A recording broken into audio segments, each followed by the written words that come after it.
ஓசேயா அதிகாரம் 3. ஓசேயாவும் உண்மையற்ற மனைவியும். ஆண்டவர் என்னிடம் கூறியது இதுவே: இஸ்ரேல் மக்கள் வேற்று தெய்வங்கள் மேல் பற்று கொண்டு உயர்ந்த திராட்சை அடைகளை விரும்புகின்றனர். எனினும் அவர்கள் மேல் ஆண்டவர் அன்பு வைத்துள்ளார். இதற்கு அடையாளமாக, நீ மறுபடியும் போய் வேறொருவனால் காதலிக்கப்பட்டவளும் விபச்சாரியுமான ஒரு பெண்ணின் மேல் காதல் கொள்.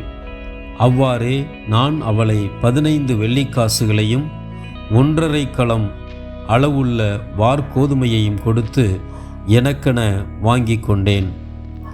பின்பு நான் அவளை நோக்கி, நீ வேசித்தொழில் புரியாமலும் வேறொருவனுக்கு உடமையாகாமலும் நெடுநாள் எனக்கே உரியவளாய் வாழ வேண்டும். நானும் அவ்வனமே உனக்காக வாழ்வேன் என்றேன்.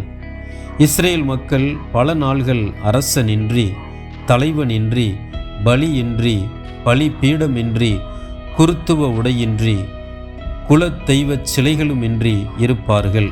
அதற்கு பிறகு இஸ்ரேல் மக்கள் தங்கள் கடவுளாகிய ஆண்டவரையும் தங்கள் அரசனாகிய தாவீதையும் தேடி வருவார்கள்.